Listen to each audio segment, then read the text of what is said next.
The bullet cracked past her ear, close enough to feel the heat, as Corporal Yemisi Adeyemi dragged Private First Class Brennan toward the outcropping of rocks that offered the only cover in this godforsaken riverbed. His blood was everywhere, soaking through her gloves, pumping from the wound in his neck where the round had torn through. She pressed harder, her fingers finding the artery, squeezing with everything she had while the world exploded around them. Staff Sergeant Colley's voice cut through her earpiece. All units fall back to extraction point. That is an order. Fall back now. She keyed her radio with her free hand while Brennan gurgled beneath her. Negative, I have a critical casualty. Need suppressive fire for evac. Brennan is hit bad. I need 60 seconds. The response was not gunfire covering her position. It was silence. Then movement. She looked up from Brennan's ashen face and saw them. Her own squad, running. Not toward her, but away, scrambling up the rocky slope toward the extraction point, while Taliban fighters poured rifle fire into the kill zone from 3 directions. Before we continue this story, drop a comment and let us know what state you're watching from. Maybe you know someone who served in places like the Karangal Valley, where moments like this decided everything. Colley, she screamed into the radio. Colley, I am pinned down. Do you copy? I am pinned down with a casualty. Nothing.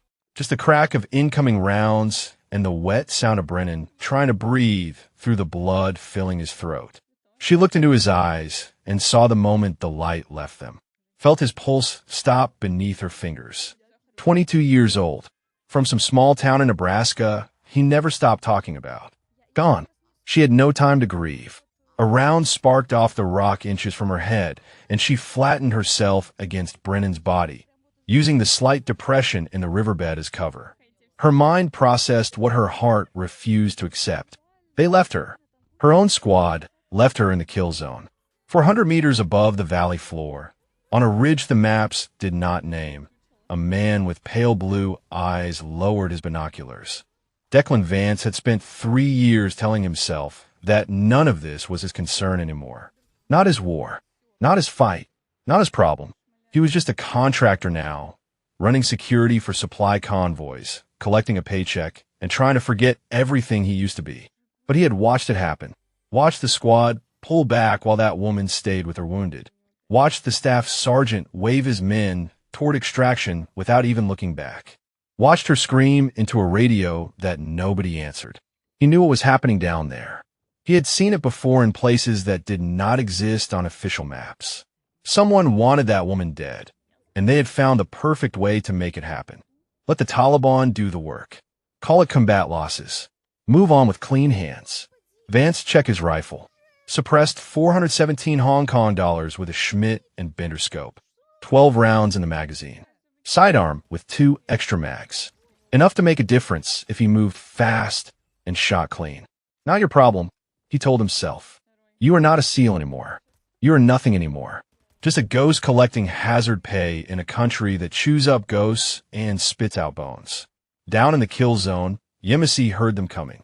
Voices shouting in Pashto, coordinating movement. She counted at least 6 distinct positions based on the muzzle flashes. Her M4 had maybe 2 magazines left. Her sidearm had 1.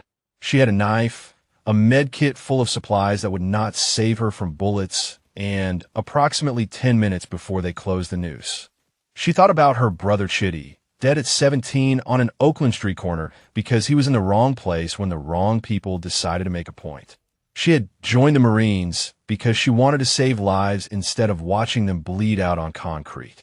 Now here she was, covered in Brennan's blood, about to die in a valley half a world away from home because her own squad leader decided she was expendable. No, she whispered to herself. Not like this. I did not die like this. She pulled Brennan's dog tags from around his neck and shoved them in her pocket. Then she checked her rifle, controlled her breathing, and began scanning for the position that would give her the best chance of surviving the next 60 seconds. On the ridge, Declan Vance made a decision he could not explain to himself. He shrugged off his pack, keeping only his weapons and water. He marked the positions of the Taliban fighters in his mind. 6 confirmed, probably more. The woman had taken cover near an old shepherd's hut about 300 meters from his current position. Between him and her stood a goat trail, 2 enemy observation posts, and every reason in the world to walk away. He started down the ridge anyway. Below him, Yemisi Adeyemi saw movement on the rocks to her east. 2 fighters working their way toward her position. She steadied her rifle, controlled her breath, and waited for them to make a mistake. She was a combat medic, not a combat specialist. But her brother had taught her to shoot when she was 14, standing in their uncle's backyard with a rusty .22, and she had not forgotten. Some lessons you carry in your bones. The first fighter exposed himself for half a second as he moved between cover positions. Half a second was enough. She squeezed the trigger and watched him drop. The second fighter opened up on her position, rounds chewing into the rocks around her, and she pressed herself flat and waited for the gap in his fire that would let her answer. The gap came. She took it. 2 down. But there were more coming. Always more. And somewhere above her, though she did not know it yet, a man who had lost everything was descending into hell to find something worth saving. The sun was beginning its drop toward the western peaks. In 3 hours it would be dark. In the dark, in this valley, against these numbers, she would die. She knew that with the cold clarity that combat brings. 3 hours to live unless something changed. Something was about to change. She just did not know it yet. Yemisi pressed her back against the crumbling wall of the shepherd's hut and forced herself to breathe. The structure was ancient, built from stones that had watched empires rise and fall in this valley, and it smelled like goat dung and old smoke. But the walls were thick enough to stop rifle rounds, and right now, that made it the most valuable real estate in Afghanistan. She checked her ammunition. 1 full magazine. 1 partial. 43 rounds between her and whatever came next. She had been trained to make every shot count, but 43 rounds against an enemy that multiplied like shadows at dusk was not a fight. It was a math problem with only one answer. Her hands were still slick with Brennan's blood. She wiped them on her trousers and felt the weight of his dog tags in her pocket. She would get them home. She would get herself home. She would look Staff Sergeant Ronan Cawley in the eyes and ask him why, and then she would watch him answer for it. But first she had to survive the next 3 hours. The hut had 1 window facing east and a doorway facing south. She positioned herself where she could see both, her rifle ready, her mind running calculations. The Taliban would probe first, test her position, figure out how many defenders she had. When they realized she was alone, they would rush her from multiple angles. That was when her 43 rounds would become meaningless. She thought about Chitty, her little brother who was supposed to be the one who made it out. Their parents had sacrificed everything to come to America, working double shifts at jobs that broke their bodies, saving every dollar so their children could have chances they never had. Chitty was going to be a doctor. That was the plan. That was always the plan. Then one Tuesday evening he walked to the corner store for milk and never came home. Yemisi had found him before the ambulance arrived, held his hand while the blood pooled beneath him on the sidewalk, watched his eyes go glassy and empty while sirens wailed in the distance. Always too late, always too far away. She was 20 years old, pre-med at Berkeley, and in that moment she understood something fundamental about the world. Help does not come. You become the help, or you watch people die. She dropped out the next semester, walked into a Marine recruiter's office, and told them she wanted to save lives in the worst places on earth. They made her a combat medic and sent her to the Korengal Valley, and for 11 months she had done exactly what she promised herself she would do. She had carried wounded Marines through fire. She had held pressure on arterial bleeds while helicopters fought through enemy fire to reach them. She had saved 19 lives by her own count. 19 families who would see their sons and daughters again because Corporal Yemisi Adeyemi refused to let them go.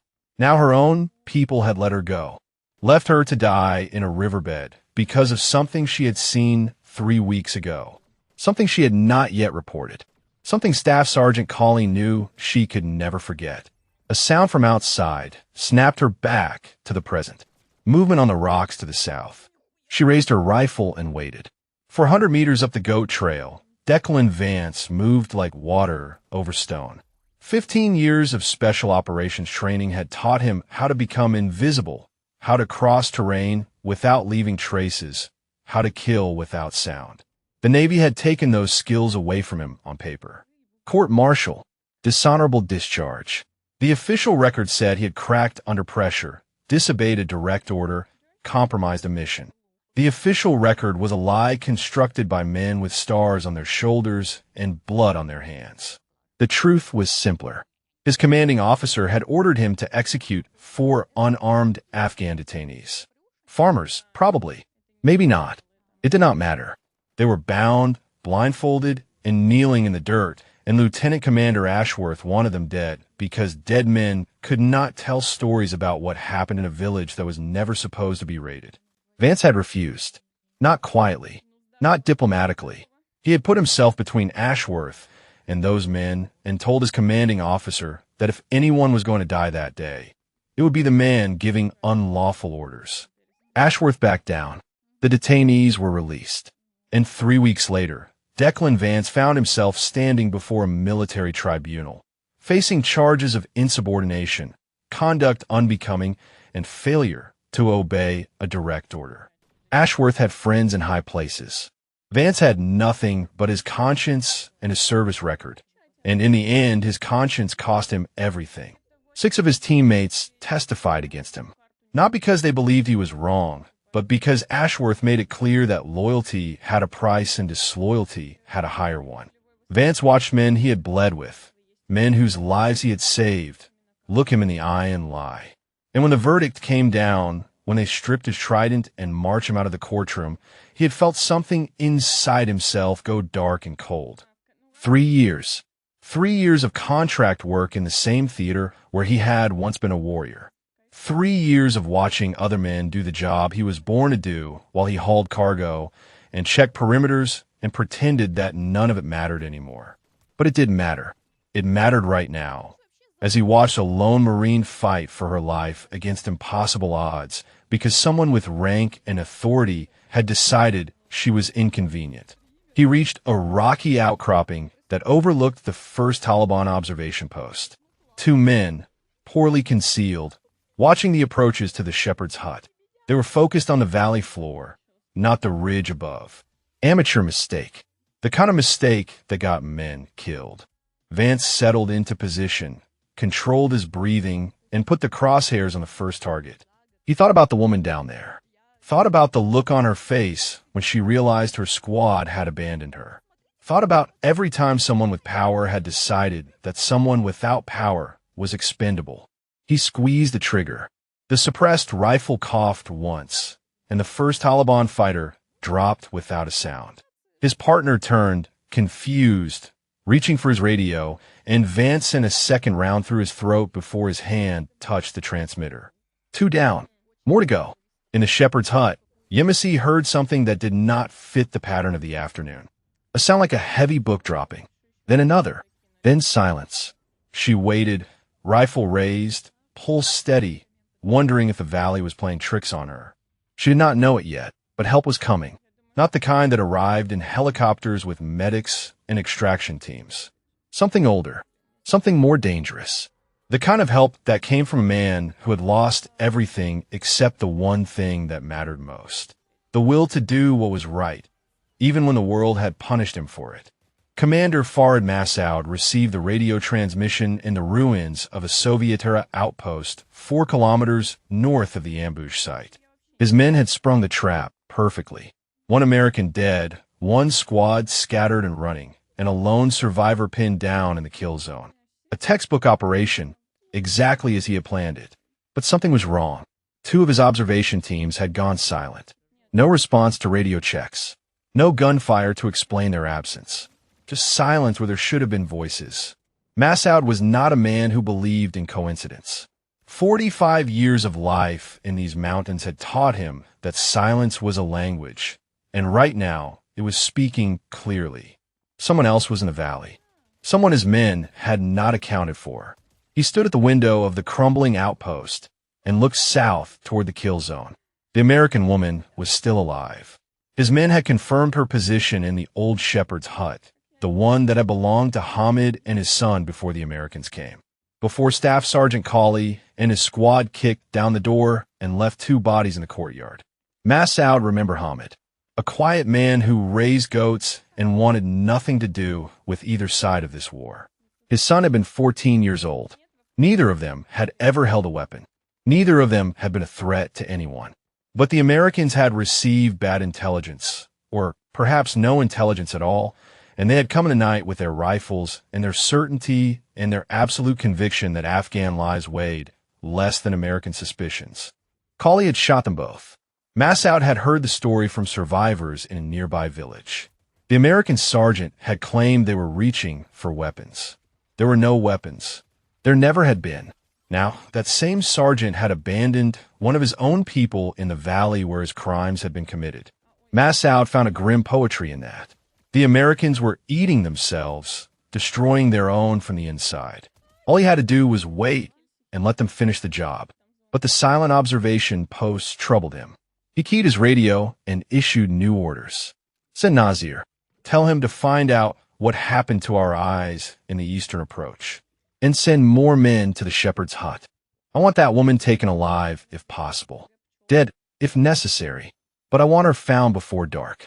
At Forward Operating Base Warhorse, 12 kilometers northwest of the kill zone, Sergeant Major Henrietta Polk watched Staff Sergeant Colley deliver his after-action report and felt the familiar itch at the base of her skull that told her something was very wrong. Colley stood at attention in her command post, his uniform still dusty from the patrol, his face arranged in an expression of appropriate grief. Corporal Adeyemi was killed in the initial ambush, he said. Heavy enemy fire from multiple positions. We attempted recovery of her body, but were driven back by superior numbers. I made the decision to withdraw to preserve the remaining members of my squad. Polk studied him. 28 years in the Marine Corps had given her an intimate familiarity with the many faces of deception, the way a liar's eyes moved, the micro-expressions that flickered across a face when a mouth spoke words the mind knew to be false. Colley was good, better than most, but not good enough. Where exactly did she fall, she asked. Colley did not hesitate. Grid reference 874-620. The riverbed near the old shepherd's hut. We were caught in a crossfire, moving through the low ground. Polk made a note. The grid reference was specific. Too specific for a chaotic firefight. Men under fire did not remember 8-digit coordinates. They remembered shapes and sounds and the faces of friends dying beside them. Colley remembered numbers. And Private First Class Brennan, she continued. His body was recovered. Yes, Sergeant Major. Colley's expression flickered, just for a moment. Corporal Adeyemi was providing aid to Brennan when she was hit. We were able to retrieve him during our withdrawal. So you retrieved Brennan, but not Adeyemi. Brennan was closer to our extraction route. Adeyemi had moved to a more exposed position to treat him. By the time she fell, enemy fire made recovery impossible. Polk let the silence stretch. She had learned long ago that silence was a weapon, that guilty men rushed to fill empty air with explanations and justifications. Colley held his ground, but she could see the tension in his jaw, the slight tremor in his hands that he was trying to control. I will need statements from every member of your squad, she said finally. Individual interviews. Standard procedure for a casualty incident. Something changed in Colley's eyes. A flash of something cold and calculating that disappeared as quickly as it came. Of course, Sergeant Major. My men will cooperate fully. He was dismissed, and Polk watched him go. Then she pulled up the personnel file for Corporal Yemisi Adeyemi and began to read. Exemplary service record. 19 confirmed saves under fire. Commendations from 3 different commanding officers. Not the kind of Marine who got herself killed through carelessness. Polk reached for her radio and made a call to the intelligence section. She wanted to know everything about that patrol. Every communication, every movement, every decision. Something had happened in that valley, and she was going to find out what. In the rocks east of the shepherd's hut, Declan Vance watched the new group of Taliban fighters moving toward Yemisi's position. 6 men, well-armed, moving with purpose. They had learned from the deaths of their forward observers. They were staying low, using cover, communicating with hand signals instead of radios. Professional. Dangerous. And between him and the woman he had come to save. Vance checked his rifle. 8 rounds remaining. He had killed 4 men on his descent, each one a necessary step on the path to that crumbling hut. But 8 rounds would not be enough for 6 targets. Not at this range. Not with them moving tactically. He needed to get closer.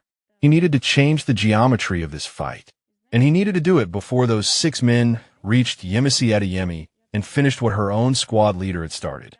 He began to move again, flowing through the rocks like a shadow, closing the distance between himself and the kill zone where a woman he had never met was fighting alone against an enemy that did not know a ghost was hunting them. Yemisi saw them coming through the gap in the eastern wall.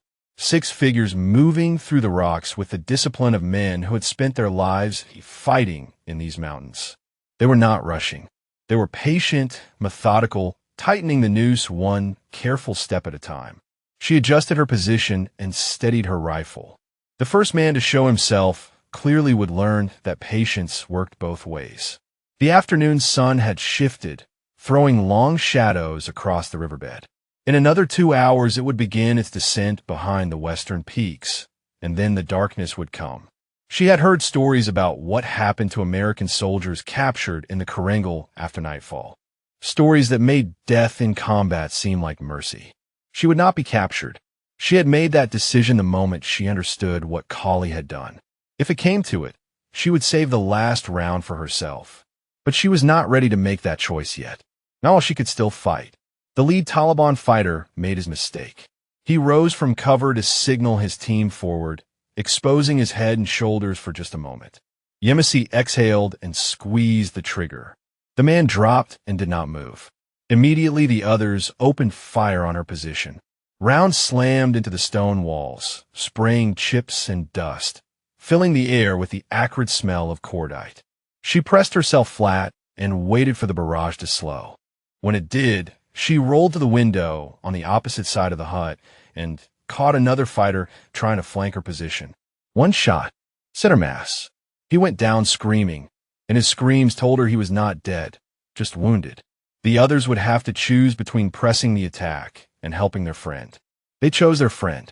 She heard shouting, movement, the sounds of men dragging a body through the rocks. Then relative silence. 2 more down. But she had expended 4 rounds to do it. Her mathematics were getting worse. 300 meters to the east, Declan Vance watched the engagement through his scope and felt something shift in his chest. The woman was good. Better than good. She was fighting with the cold precision of someone who had accepted the possibility of death and decided to make it expensive.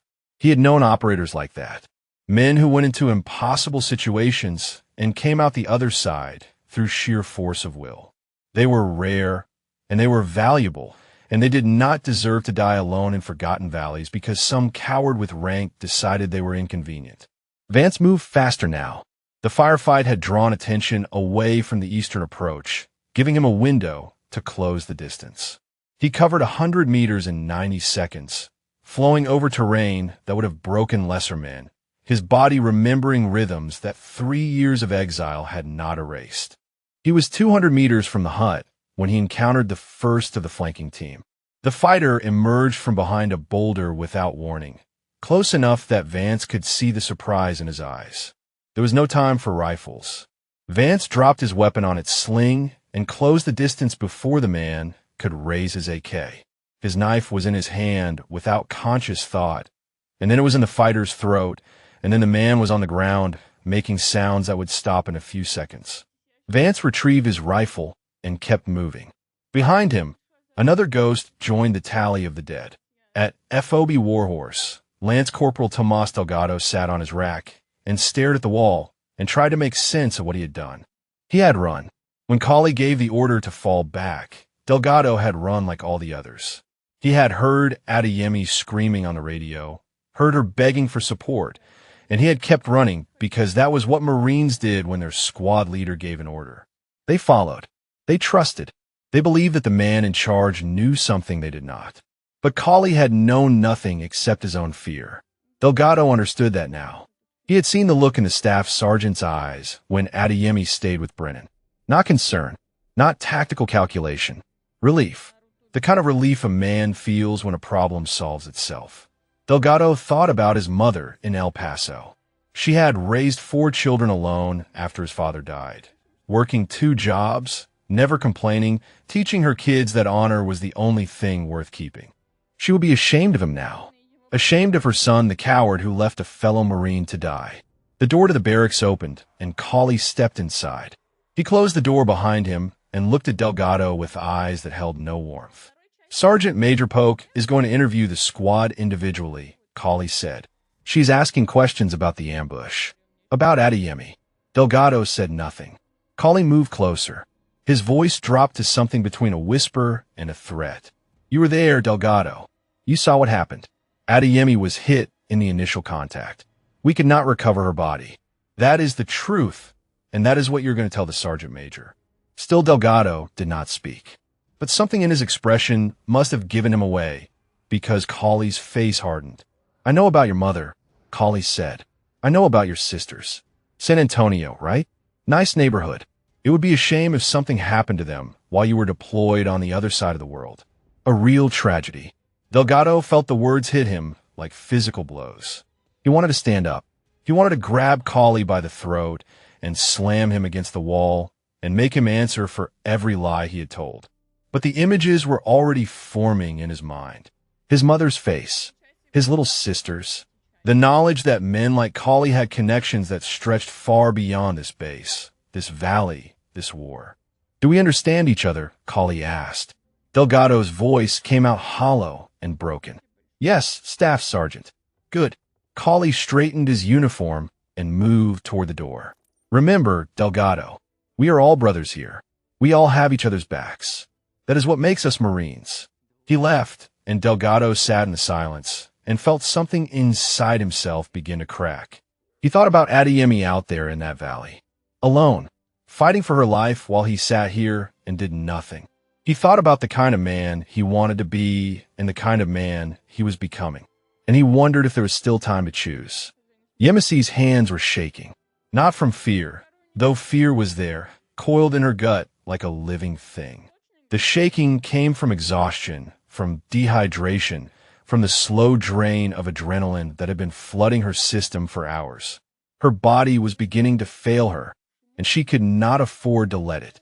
She pulled her canteen from her belt and allowed herself 3 small sips. The water was warm and tasted like plastic, but it steadied her hands enough to check her ammunition again. 31 rounds. She had killed 4 men and spent 12 bullets doing it. The math was still bad, but she was still alive, and right now, that was the only equation that mattered. The Taliban fighters had pulled back after her last engagement. Regrouping. Waiting. They knew she was alone now. They had tested her defenses and found them lethal, but limited. All they had to do was wait for darkness or reinforcements, whichever came first. She needed to move.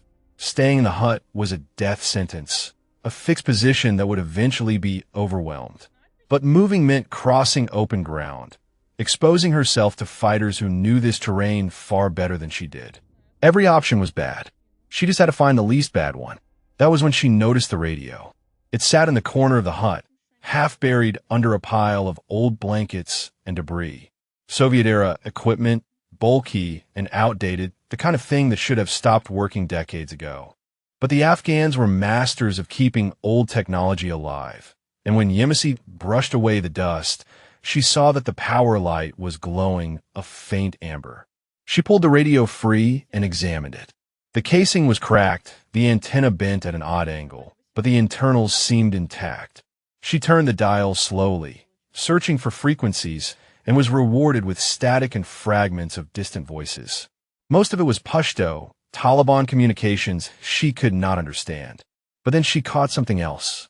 English. American accents. The familiar cadence of military radio traffic. She adjusted the dial carefully, trying to lock onto the signal. The voice became clearer, and she recognized it immediately. Staff Sergeant Ronan Cawley, reporting to someone at the FOB. "Confirmed Kia," Cawley was saying. "Corporal Adeyemi was killed in action during the ambush. Body unrecoverable due to enemy activity. Recommend we mark her status and move on." No point risking more lives for remains we cannot retrieve.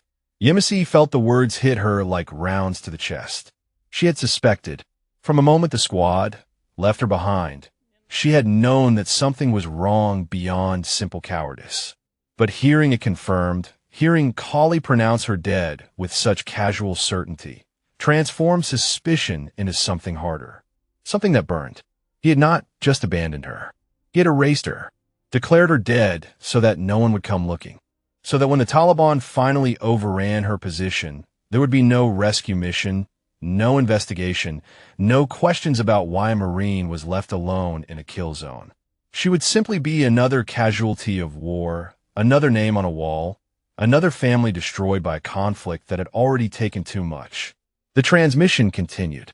She heard another voice, one she did not recognize, asking questions about the patrol route and the enemy positions. Kali answered smoothly, confidently, spinning a version of events that bore no resemblance to what had actually happened. He was good at lying. He had probably been good at it his entire life. Yemisi thought about the village 3 weeks ago. The night patrol that had gone wrong in ways she still did not fully understand. She had been treating a wounded Marine in the courtyard when she heard the shots from inside the house. 2 shots close together. When she ran inside, she found Kali standing over 2 bodies. An old man and a teenage boy. Neither of them armed. Neither of them a threat. Kali had looked at her with something cold in his eyes. They were reaching for weapons, he said. You saw it. They were reaching for weapons. She had not seen it because it had not happened, but she had not reported it either. She had told herself she needed more information, more evidence, more certainty before she destroyed a man's career with an accusation. She had told herself there would be time to figure out the right thing to do. Now she understood that Kali had been figuring out the right thing to do as well. And his solution was simpler than hers. Dead witnesses do not testify. The radio crackled again, and she heard Kali sign off. Then silence. She sat in the ruins of the shepherd's hut, surrounded by the ghosts of the old man and his son, and felt the full weight of her situation settle onto her shoulders. She was alone. She was declared dead. No one was coming to save her. 200 meters away, Declan Vance pressed himself against a rock face and tried to control his breathing. The knife wound on his forearm was deeper than he had realized. Blood was seeping through the field dressing he had applied, and his grip strength was compromised. He had maybe 70% function in his left hand, which meant his shooting would suffer, which meant the margin for error had just gotten smaller. He had killed 6 men on his descent into the valley. 6 lives ended so that he could reach a woman he had never met. He did not feel guilt about that. He had stopped feeling guilt about killing a long time ago. What he felt was the cold calculus of combat, the understanding that every bullet spent and every wound taken brought him closer to a threshold he might not be able to cross. But he kept moving, because 200 meters ahead, through the scope of his rifle, he could see her. The Marine in the shepherd's hut, still alive, still fighting. And as long as she was fighting, he would fight too. The sun was lower now, maybe 90 minutes until dark.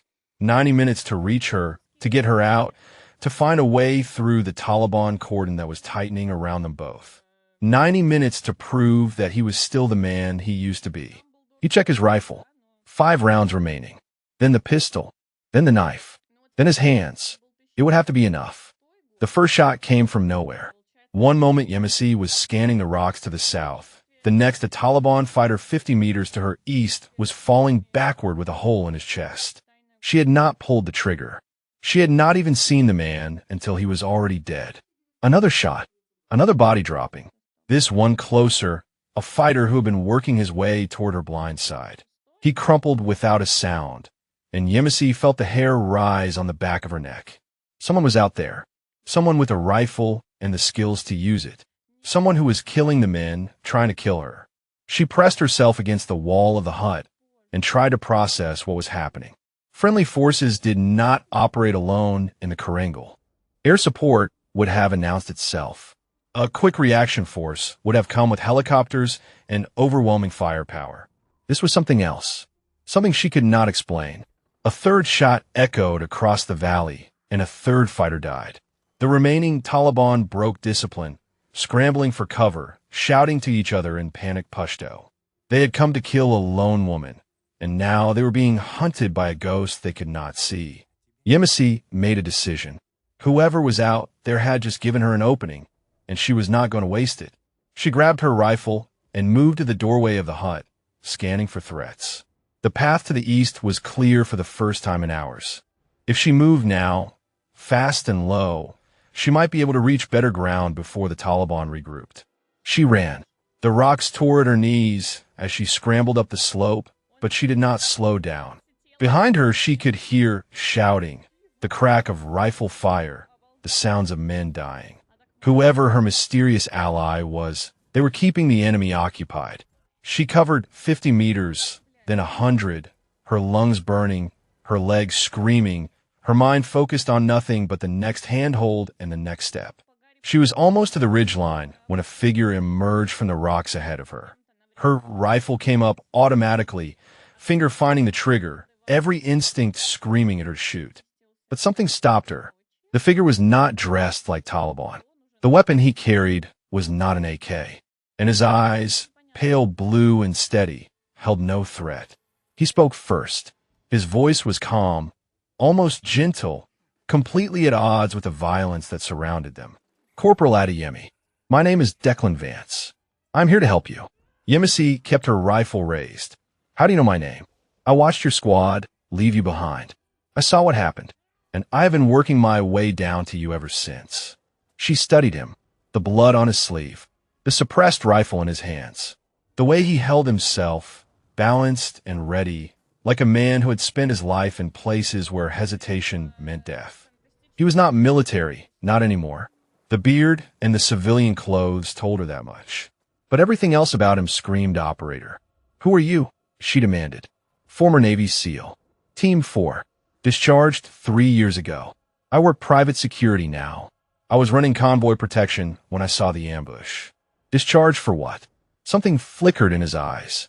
Pain, maybe. Or shame. For refusing to follow an order that would have made me a murderer. Yemisi lowered her rifle slowly. She did not trust him, not completely. But she understood him. She understood what it meant to be destroyed by your own people for trying to do the right thing. "Kali left me to die," she said. "He reported me as Kia. No one is coming for me." Vance nodded. "I know. I heard the radio traffic." He paused, looking back toward the kill zone where Taliban fighters were still scrambling for cover. "That is why I came. Because no one else was going to." Below them, Commander Massoud stood in the shadow of a boulder and watched the chaos unfolding among his men. He had lost 8 fighters in the last 10 minutes, picked off by a shooter he could not locate. The American woman had escaped her position in the confusion, and now his carefully planned operation was falling apart. He raised his binoculars and scanned the ridgeline. There, 2 figures, moving together, climbing toward the high ground. The woman and someone else. A man he did not recognize. A man who moved like a predator. Massoud had fought Americans for 15 years. He had learned their tactics, their weaknesses, their patterns. But this man was different. This man did not fight like a soldier following orders. He fought like something older, something more dangerous. Massoud keyed his radio and issued new orders. "All units converge on the eastern ridge. I want every fighter we have moving to cut off their escape and send word to the villages. I want reinforcements, as many as we can gather." He lowered the radio and continued watching the 2 figures climb. The woman was a problem that should have been solved hours ago. The man was a complication he had not anticipated. Together, they were a threat that required his full attention. On the ridge above, Yemisi and Vance reached a small plateau that offered cover and a clear view of the valley below. They had maybe 60 minutes until sunset. After that, the advantage would shift to the Taliban, who knew these mountains in the dark better than any American ever could. Vance checked his rifle. 2 rounds remaining. His pistol had a full magazine plus 1 in the chamber.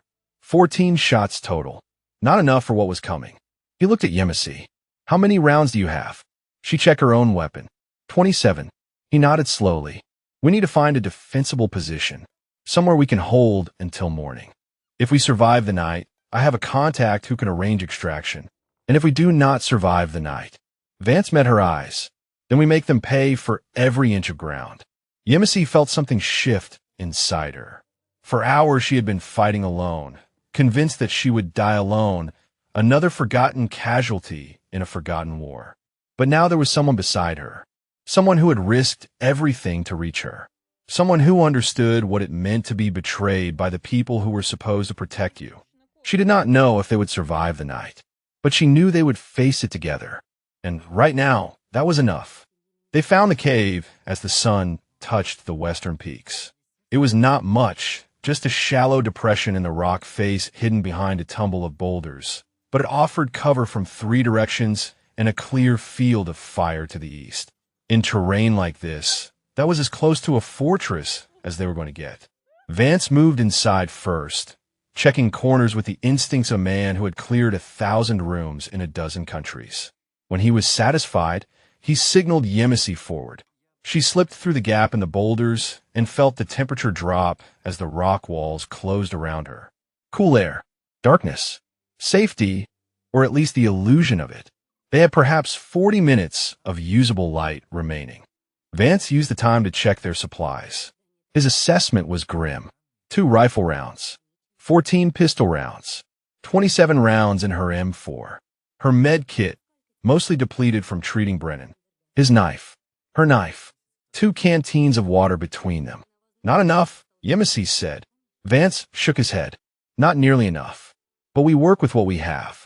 He moved to the cave entrance and began arranging rocks to create a low barrier. Not much protection, but enough to force attackers to expose themselves before they could get a clear shot inside. Yemisi joined him, and they worked in silence, building their final defensive position 1 stone at a time.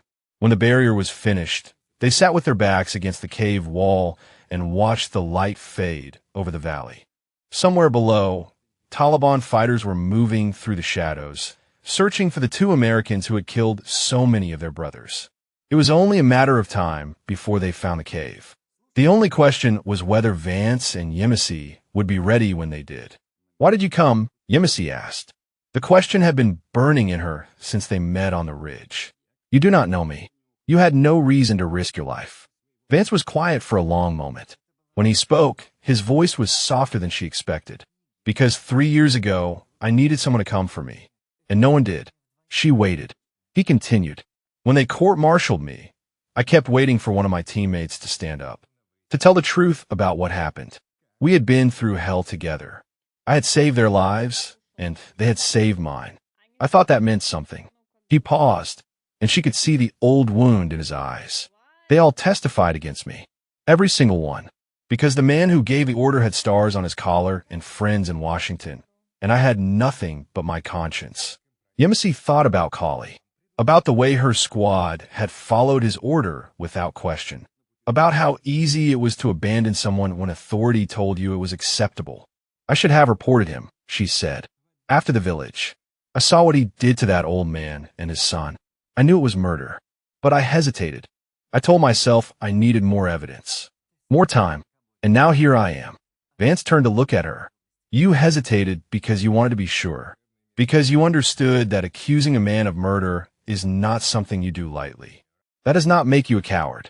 It makes you human. It might get me killed. It might," he agreed. "But you're still here, still fighting. That counts for something." The last light was fading now, painting the valley in shades of purple and gray. Soon the darkness would be complete, and the hunters would come. Yemisi checked her rifle one more time, more for comfort than necessity. The weight of it in her hands was familiar, reassuring. "Tell me about your brother," Vance said. The question caught her off guard. She had not mentioned Chitty to him, had not spoken about the wound that had driven her into the Marines in the first place. "How did you know about my brother?" "You talked to him," Vance said simply, "when you think no one is listening. On the ridge, when you were catching your breath. You said his name." Yemisi felt something crack inside her. The careful wall she had built around that grief. The armor she wore to keep the world from seeing how broken she still was. For a moment she could not speak. When she found her voice, it came out rough and uneven. His name was Chitty. He was 17. He was going to be a doctor. She stopped, swallowed, forced herself to continue. He went to the store for milk. Just milk. And he never came home. Vance did not offer empty condolences. He just listened. And somehow that was exactly what she needed. I found him on the sidewalk, she continued. Held his hand while he died. The ambulance took 23 minutes to arrive. 23 minutes. I counted every one of them. She looked at Vance with eyes that held old pain and fresh determination. That is why I became a medic. So I could be the one who arrives in time. So other people would not have to count the minutes while someone they love bleeds out in front of them. Vance nodded slowly. He understood. He understood in a way that most people never could. The weight of loss. The drive to make meaning from meaningless tragedy. The need to become something stronger than the thing that broke you. We're going to survive this, he said. And when we do, Colley's going to answer for what he did. To you. To that old man and his boy. To everyone he has ever betrayed. Yemisi wanted to believe him. Wanted to believe that justice was possible in a world that had shown her so much evidence to the contrary. But she had learned long ago that hope was a luxury, and survival required something harder. And if we do not survive, she asked. Vance checked his pistol and settled into position facing the cave entrance. Then we make sure they remember us. Outside, the darkness was complete. The stars emerged one by one, cold and indifferent, witnesses to a drama that would play out in the shadows below. Somewhere in that darkness, men were coming to kill them. Men who did not know that the two Americans waiting in the cave had already lost everything that could be taken from them. There is a particular kind of danger in fighting someone with nothing left to lose. The Taliban were about to learn that lesson. The night had begun. The first probe came 2 hours after sunset. Yemisi heard them before she saw them. The soft scrape of boots on rock, the whisper of fabric against stone.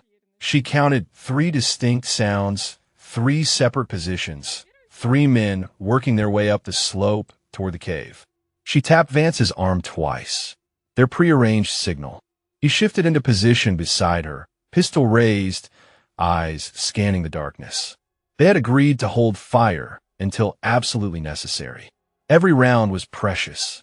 Every shot had a count. The lead fighter appeared at the edge of their field of fire, a shadow moving against slightly lighter shadows. He was good, moving low and quiet, but he did not know exactly where they were. He was searching, probing, trying to draw fire that would reveal their position. Yemisi held her breath. The fighter moved closer, 5 meters from the cave entrance, then 4, then 3. She could see the outline of his weapon now, the shape of his head. One shot would end him, but one shot would also tell the others exactly where to aim. The fighter paused. He was looking directly at the cave, directly at the gap in the boulders where Yemisi and Vance were hidden.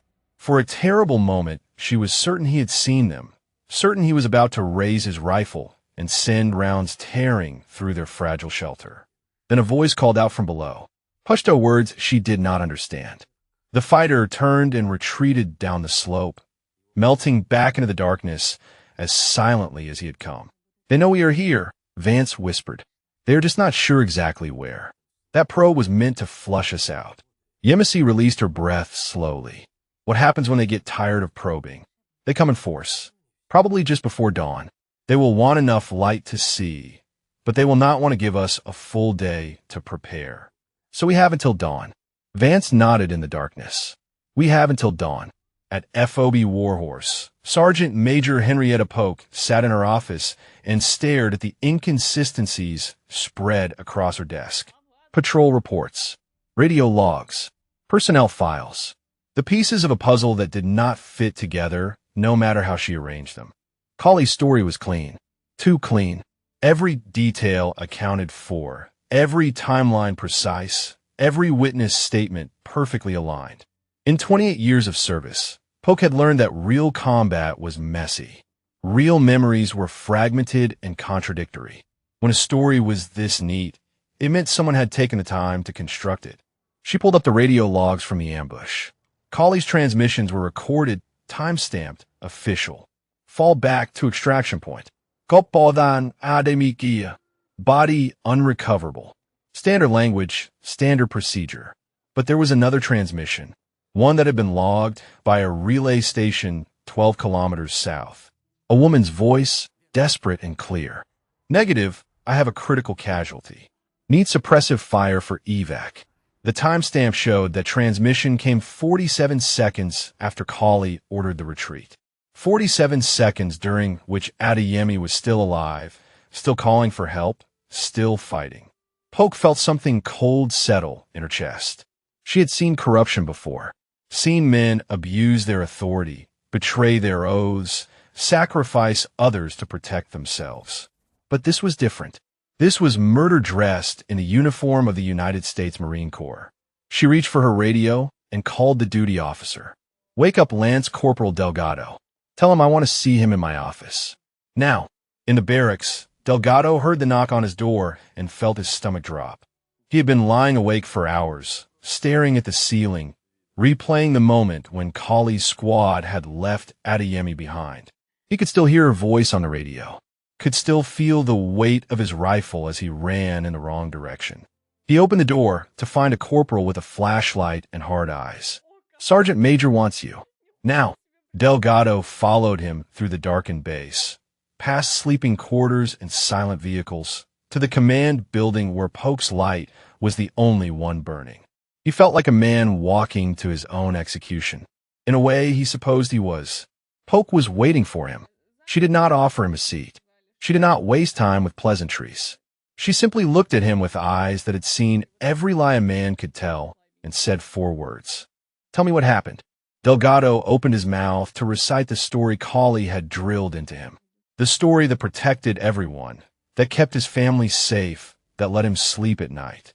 But the words would not come. He thought about his mother, about his sisters, about the threat Kali had made. And then he thought about Yemisi Adeyemi, alone in that valley, fighting for her life because men like him had chosen cowardice over honor. "Staff Sergeant," he began, then stopped, started again. "Staff Sergeant Kali ordered us to fall back, while Corporal Adeyemi was still providing aid to Private Brennan. She was calling for support on the radio. She was begging us to help her." He paused, and when he continued, his voice was barely a whisper. "We left her. We left her there to die." Polk's expression did not change, but something shifted in her eyes. "Continue." It all came out then. The retreat that was not tactical but deliberate. Kali's refusal to answer Adeyemi's radio calls. The look on his face when he realized she was trapped. The threats he had made afterward to ensure silence. When Delgado finished, Polk was quiet for a long moment. Then she picked up her radio and began issuing orders. Her voice was calm, controlled, deadly. "I want Staff Sergeant Kali detained immediately. I want a quick reaction force assembled and ready to deploy at first light. And I want every helicopter we have fueled and armed." She looked at Delgado, and for the first time, her expression softened. "You did the right thing, Lance Corporal. It took you too long, but you did it." Delgado felt tears burning in his eyes. Is she still alive out there? Polk turned toward the window, toward the mountains that held so many secrets. "I do not know, but we're going to find out." In the cave on the ridge, Yemisi and Vance heard the sounds of movement below.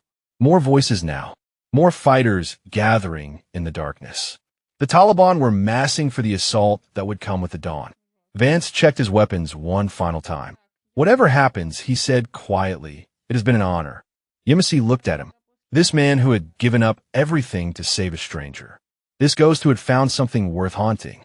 "The honor is mine," she replied. They settled into position, shoulder to shoulder, and waited for the dawn that would decide everything. The first light of dawn crept over the eastern mountains like a wound opening in the sky. Red and orange bleeding into purple, the colors of violence painted across the heavens. Yemisi watched it come and felt the strange calm that settles over soldiers in the moments before everything changes. They came with the light. Shadows separating from shadows, figures emerging from the rocks below, too many to count in the dim glow of early morning. She saw rifles, saw movement on 3 sides, saw the tactical discipline of men who had rehearsed this assault in the darkness. Vance fired first. His pistol barked twice, and 2 fighters dropped on the eastern approach. Then Yemisi opened up, her M4 spitting controlled bursts into the mass of bodies climbing toward them. She saw men fall, saw others take their place, saw the wave of humanity crashing against the rocks like water against a cliff. The noise was overwhelming.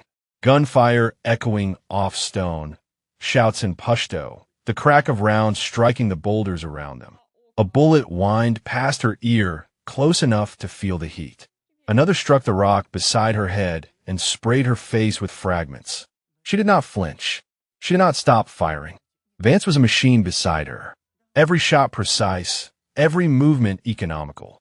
He shifted positions constantly, never staying in one place long enough to give the enemy a fixed target. His pistol clicked empty, and he transitioned to his rifle, 2 rounds remaining, and he made them count. 2 more bodies on the slope. Then his rifle was empty too, and he drew his knife. Yemisi burned through her magazine and slammed in her last one. 17 rounds. 17 chances to stay alive. She made each one matter, picking her targets with the cold precision that combat demands. But for every fighter who fell, 2 more appeared. The math was impossible. The outcome was inevitable. A grenade arced through the air and landed short of the cave entrance. The explosion showered them with dirt and debris, and Yemisi felt something hot slice across her thigh. She looked down and saw blood soaking through her trousers, a fragment wound, painful but not fatal. She kept firing. 10 rounds, then 5, then 3. Her rifle clicked empty on a fighter who was 10 meters away and closing fast. She dropped the weapon and drew her pistol, put 2 rounds in his chest, watched him crumple. Behind him came another, and she understood that this was the end. She had nothing left. No ammunition, no options, nothing but the knife on her belt and the determination to take as many of them with her as she could. Then she heard it, a sound that cut through the chaos of battle like a blade through flesh. The heavy thump of helicopter rotors. She looked up and saw them coming over the ridge. 2 Black Hawks, door gunners already firing, their miniguns tearing into the Taliban positions with devastating effect. Behind them came a 3rd helicopter, a medevac bird with a red cross on its side. And behind that, she could see more aircraft, a full air assault element descending on the valley like the wrath of God. The effect on the Taliban was immediate. Men who had been charging forward moments ago, now scattered, diving for cover, trying to escape the rain of fire pouring down from above. The assault collapsed into chaos, discipline breaking under the weight of overwhelming firepower. Vance grabbed Yemisi's arm and pulled her deeper into the cave as round from the helicopters chewed up the ground outside. They pressed against the back wall and watched through the gap in the boulders as the rescue force dismantled the enemy that had almost killed them. It was over in minutes. The Taliban fighters who survived melted into the mountains, disappearing into terrain they knew better than anyone. The helicopters circled overhead, searching for stragglers, while one of the Black Hawks settled onto a flat stretch of rock 50 meters from a cave. Marines poured out of the aircraft, moving with purpose, securing the perimeter. Yemisi recognized the insignia on their uniforms. Quick Reaction Force. Someone had sent help after all. A figure emerged from the helicopter and strode toward the cave with the bearing of someone who had spent decades commanding respect. Sergeant Major Henrietta Polk. Her face was hard, her eyes scanning the carnage around her, taking in the bodies on the slope and the 2 survivors in the cave. Corporal Adeyemi, she called out. You in there? Yemisi stepped forward into the light, limping on her wounded leg, covered in blood and dirt and the residue of a night spent fighting for her life. She came to attention as best she could and answered. Yes, Sergeant Major. I am here. Polk's expression did not soften, but something in her eyes shifted. Something that might have been respect. You look like hell, Corporal. Yemisi almost laughed. It has been a long night, Sergeant Major. Polk turned her attention to Vance, who had emerged from the cave behind Yemisi. He stood there in his civilian clothes, his weapons empty, his body battered, looking like exactly what he was. A ghost who had refused to stay dead. And who the hell are you? Polk demanded. Vance met her gaze without flinching. Just a contractor, Sergeant Major. I was in the area. Polk studied him for a long moment. Then she nodded slowly. You and I are going to have a conversation later, contractor. A long one. Looking forward to it. Medics rushed forward, and Yemisi fell hands, guiding her toward the waiting helicopter. She looked back at the cave, at the rocks where she and Vance had made their stand, at the bodies of the men who had tried to kill them. She thought about everything she had survived in the last 24 hours. The betrayal, the abandonment, the long night of waiting for death that never came. She thought about Colley and what waited for him back at the FOB. Sergeant Major, she said as the medics helped her into the helicopter. Staff Sergeant Colley, there are things you need to know. Polk climbed in beside her and settled into the seat opposite. I know, she said. Lance Corporal Delgado told me everything. Colley is already in custody. He is not going to hurt anyone else. Yemisi felt something release inside her. A tension she had been carrying for weeks, maybe months. The weight of a secret that had nearly gotten her killed. There is more, she said. The shepherd's hut where I took cover. It belonged to two people Colley murdered. An old man and his son. I witnessed it 3 weeks ago. That is why he left me to die. Polk's face hardened into something cold and dangerous. Then you're going to tell me everything, Corporal. Every detail. And when you're done, I'm going to personally ensure that Staff Sergeant Ronan Colley spends the rest of his life in a cell. The helicopter lifted off, and Yemisi watched the valley fall away beneath her. Somewhere down there, scattered among the rocks, were the bodies of men who had died trying to kill her. And somewhere in that same valley, the ghosts of an old man and his son could finally rest. Justice was coming. It had taken too long, cost too much, but it was coming. The field hospital at FOB Warhorse was a controlled chaos of activity when the medevac touched down. Yemisi was lifted onto a stretcher and rushed inside.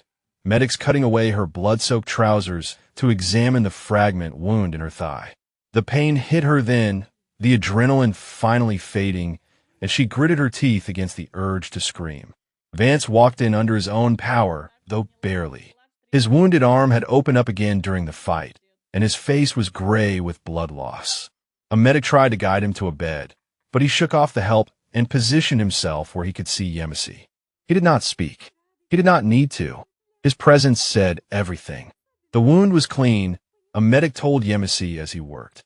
Fragment went through the muscle, missed the artery. You're lucky, Corporal. Another inch to the left, and you would have bled out on that mountain. Lucky, Yemisi repeated. The word felt strange in her mouth. She did not feel lucky. She felt hollowed out, scraped raw, held together by nothing but stubbornness and the knowledge that the man who tried to kill her was finally going to answer for it. Across the base, in a holding cell normally reserved for enemy combatants, Staff Sergeant Ronan Colley sat on a concrete bench and stared at the wall. He had been there for 6 hours. No one had spoken to him. No one had explained the charges. He had simply been pulled from his rack in the middle of the night by military police who refused to meet his eyes. He knew what had happened. The moment he saw the MPs at his door, he understood that his carefully constructed story had collapsed. Delgado, probably. The kid had always been weak. Too much conscience, not enough survival instinct. Colley had known it was a risk, relying on threats to ensure his silence. He should have found a more permanent solution. But it did not matter now. What mattered was controlling the narrative, finding the angles, identifying who could be pressured and who could be bought. His family had connections. His father had served with generals who now sat on promotion boards. This was not over. It was never over for men like him.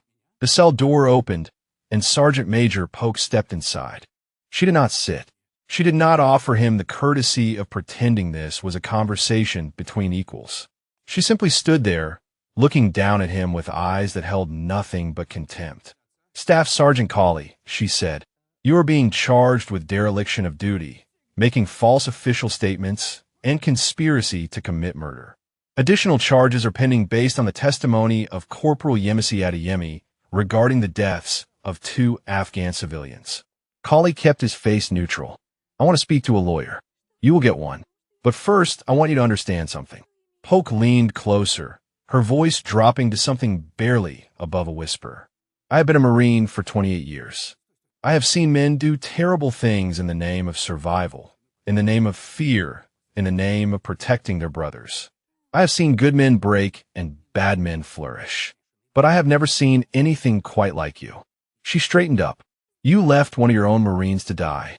You reported her killed to prevent rescue. You murdered 2 unarmed civilians and then tried to eliminate the only witness.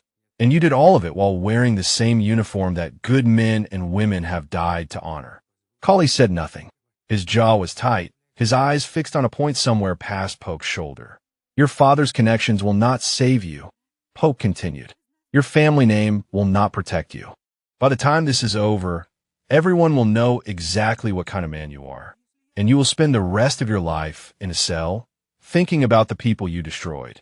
She turned and walked out, leaving Colley alone with the weight of everything he had done. In the field hospital, Yemisi was drifting in and out of consciousness when she heard voices at the entrance. She opened her eyes to see Delgado standing at the foot of her bed, his face a mask of guilt and shame and something that might have been hope. Corporal, he said. His voice cracked on the word. I'm sorry. I'm so sorry. I should have said something sooner. I should have refused the order. I should have stayed with you. Yemisi looked at him, this young Marine who had run when he should have fought, who had stayed silent when he should have spoken. She thought about all the ways she could respond, the anger she could unleash, the condemnation he probably deserved. But she also thought about herself 3 weeks ago, standing in that courtyard, watching Colley lie about what he had done. She had stayed silent too. She had told herself she needed more time, more evidence, more certainty. She had made the same choice Delgado made, just in a different moment. You came forward, she said finally. When it mattered, you told the truth. Delgado's eyes filled with tears. I was afraid. He threatened my family, my mother, my sisters. I did not know what to do. Fear is not the sin, Yemisi said. Staying silent is. You did not stay silent. That is what matters now. She reached out and took his hand. He gripped it like a drowning man gripping a lifeline, and she felt something pass between them. Not forgiveness exactly. Forgiveness would take time, but understanding. The recognition that they had both been broken by the same man, and they had both found their way back to something like honor. Across the room, Vance watched the exchange from his bed. A medic was stitching his arm, but his attention was on Yemisi, on the grace she showed to a man who had abandoned her, on the strength it took to offer understanding instead of condemnation. He thought about his own teammates, the men who had testified against him 3 years ago. He had never forgiven them, had never even considered it. But watching Yemisi now, he wondered if forgiveness was less about them and more about him. Less about excusing what they did and more about releasing the weight of carrying it. The medic finished the last stitch and stepped back. You should rest, she said. You have lost a lot of blood. Vance nodded, but did not close his eyes. He kept watching Yemisi, kept thinking about the woman who had fought beside him through the longest night of his life. She was going to be fine. She was going to testify against Colley and see justice done. She was going to return to her unit and continue saving lives. And he was going to disappear back into the shadows, back to the convoys and the contracts and the empty existence he had built for himself. Unless he chose differently. Unless he finally stopped running from who he used to be. 3 days passed at FOB Warhorse. 3 days of debriefings and statements and the slow, grinding machinery of military justice. Yemisi told her story a dozen times to a dozen different officers, each one writing notes, asking questions, building the case that would destroy Ronan Colley. She told them about the village, about the old man named Hamid and his 14-year-old son, about the sound of 2 gunshots in the darkness and the bodies she found when she ran inside. She told them about Colley's eyes when he looked at her, the cold calculation, the implicit threat. She told them about the ambush in the kill zone, about the radio calls that went unanswered, about the moment she understood that her own squad leader had left her to die. By the time she finished, there was enough evidence to convene a general court-martial. Colley would face charges that carried the possibility of life imprisonment. His military career was over. His freedom was about to follow. On the 3rd evening, Yemisi walked out of the command building and found Vance waiting for her. He was leaning against a concrete barrier, his wounded arm in a sling, his eyes scanning the base with the automatic vigilance of a man who had spent his life in dangerous places. She walked over and stood beside him. They did not speak for a long moment, just watched the sun sink toward the mountains that had almost become their grave. "I heard you're shipping out tomorrow," Vance said finally. Yemisi nodded. "Back to Lejeune. Medical evaluation, then administrative leave while the investigation continues. They want me available to testify when Kali goes to trial." "Good. He deserves everything that is coming to him." She turned to look at Vance. "And what about you? Where do you go from here?" He was quiet for a moment. "Back to the convoys, I suppose. Back to pretending that running security for supply trucks is enough to keep me from thinking about everything I used to be." "Is it enough?" Vance shook his head slowly. "No, it has never been enough. But it was all I had." Yemisi reached into her pocket and pulled out a folded piece of paper. She had written it that morning, sitting on her hospital bed, thinking about the man who had saved her life. "Sergeant Major Polk gave me this," she said, handing it to him. "She thought you should see it." Vance unfolded the paper and read. His expression did not change, but she saw something shift in his eyes, something that had been dead for 3 years flickering back to life. The document was a summary of an investigation. 3 years old, classified until recently when someone with enough authority had decided to unseal it. It described an incident in a village that did not officially exist, involving orders that were never officially given. It named Lieutenant Commander Theodore Ashworth as the subject of the investigation. It described testimony from 4 Afghan civilians who had been released by a Navy SEAL who refused to execute them. The investigation had been buried. Ashworth's connections had ensured that, but the evidence remained, waiting for someone to find it, waiting for the right moment to surface. "Polk made some calls," Yemisi said. "Turns out your commanding officer has made some enemies over the years. People who remember what he did. People who have been waiting for a chance to bring him down." Vance looked up from the document. His voice was rough. "This does not change what happened to me. The discharge, the court-martial, the men who testified against me. No," Yemisi agreed. "It does not change any of that. But it might give you a chance to set the record straight, to tell your story to people who are finally ready to listen." Vance folded the paper carefully and slipped it into his pocket.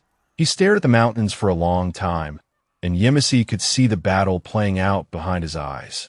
The fear of hope, the weight of 3 years spent believing that justice was impossible, the terrifying possibility that he might finally get the redemption he had stopped allowing himself to want. "Why are you doing this?" he asked. "Why do you care what happens to me?" Yemisi thought about the question. Thought about the night in the cave, the stories they had shared, the understanding that had formed between 2 people who had both been destroyed by the institutions they served. "Because you came for me," she said simply, "when no one else would, when you had every reason to walk away. You came down that mountain, and you fought beside me, and you never once asked for anything in return." She paused, choosing her next words carefully. "You spent 3 years believing that no one would ever fight for you. I want you to know that is not true anymore." Vance turned to look at her. In the fading light, his pale blue eyes held something she had not seen before. Not hope exactly, but the possibility of hope. The first crack in a wall that had been solid for 3 years. "I do not know how to be that person anymore," he said. "The SEAL, the operator, the man I was before they took everything from me." "Then do not be that person," Yemisi replied. "Be someone new. Someone who knows what it means to lose everything and still choose to do the right thing." She smiled slightly. "That is who you are on that mountain. That is who you have always been. You just forgot for a while." Vance was silent for a long moment. Then, slowly, something changed in his face. The hard lines softened. The guarded expression eased. He looked like a man who had been holding his breath for 3 years and was finally allowing himself to exhale. "Thank you," he said. The words were simple, but they carried the weight of everything he could not say. Yemisi reached out and took his hand. They stood there as the sun disappeared behind the mountains, 2 warriors who had found each other in the darkest place imaginable. 2 survivors who had taught each other that broken things could still have value. that people who had lost everything could still find something worth fighting for. Tomorrow she would fly back to the States. Tomorrow he would begin the long process of reclaiming his name. Tomorrow they would return to their separate lives, forever changed by a single day in a valley that had tried to kill them both. But tonight they stood together, and that was enough. 3 months later, Yemisi stood in the hallway outside Courtroom 4 at Marine Corps Base Camp Lejeune and tried to steady her breathing. Through the heavy wooden doors, she could hear the murmur of voices, the shuffle of bodies, the weight of anticipation that filled the room where Staff Sergeant Ronan Cauley would learn his fate. She had testified 2 days ago, had looked Cauley in the eyes and told the court everything. The village, the murders, the abandonment in the kill zone. The radio calls he refused to answer. She had watched his face as she spoke, searching for some sign of remorse, some flicker of humanity beneath the mask he wore. She found nothing, just the same cold calculation she had seen that night in the courtyard, standing over 2 bodies that had done nothing to deserve their deaths. The doors opened, and a Marine in dress blues gestured for her to enter. The verdict was in. She walked into the courtroom and took her seat in the gallery. The room was packed. Officers, enlisted JAG lawyers, reporters who had caught wind of a story too explosive to ignore. In the front row, she saw the family of Hamid and his son. The old man's wife, dressed in black, her weathered face a map of grief. The boy's older sister, barely 20, who had traveled across the world to see justice done for a brother who would never grow up. Cauley stood at the defense table, his uniform immaculate, his posture rigid. He did not turn to look at the gallery. He did not acknowledge the family of his victims or the Marine he had left to die. He simply stared straight ahead, as if none of this was real, as if he was already somewhere else in his mind. The military judge entered, and everyone rose. Then the foreman of the panel stood, a colonel with silver hair and campaign ribbons from 3 wars, and began to read. Guilty of dereliction of duty. Guilty of making false official statements. Guilty of conspiracy to commit murder. Guilty of 2 counts of murder in the 2nd degree. Each word landed like a hammer blow. Yemisi watched Cauley's face and saw the mask finally crack. Not remorse. Fear. The dawning understanding that his family name and his father's connections could not save him from this. That everything he had done to protect himself had only delayed the inevitable. The sentence came next. Life imprisonment, dishonorable discharge, forfeiture of all pay and allowances, reduction to the lowest enlisted grade. Everything he had built, everything his family had represented for 3 generations, stripped away in a single afternoon. As the MPs led Cauley from the courtroom, he finally looked at Yemisi. Their eyes met for just a moment. She saw hatred there, and beneath it something that might have been envy. She had survived. She had won, and he would spend the rest of his life in a cell, knowing that the woman he tried to destroy had been the instrument of his destruction. She did not look away. She did not flinch. She simply watched him go, and then she turned to the family in the front row. Hamid's wife was weeping silently, tears streaming down her face. Her daughter had an arm around her shoulders, whispering words in Pashto that Yemisi could not understand. But she understood the look in their eyes when they turned to her. Gratitude, recognition, the acknowledgement that a stranger from another country had fought to give them something they never expected to receive. Justice. Yemisi walked over and knelt beside them. She did not have words that could bridge the gap between their worlds. But she took the old woman's hand and held it, and for a moment they were not American and Afghan, not Marine and civilian, not strangers separated by culture and language and war. They were just 2 human beings who understood that some things mattered more than borders. Outside the courtroom, the sun was shining. Yemisi walked down the steps and found a familiar figure waiting at the bottom. Declan Vance, dressed in a suit she had never seen him wear, his posture straighter than she remembered, something different in his eyes. "You came," she said. "I told you I would." She studied him. The wounds had healed. The gray at his temples seemed lighter somehow, or maybe it was just the way he carried himself, like a man who had set down a weight he had been carrying for far too long. "How did it go?" she asked. "The hearing." Vance smiled. and the expression transformed his face. Honorable discharge. Full restoration of benefits. Formal apology from the Secretary of the Navy. Ashworth is facing his own court-martial now.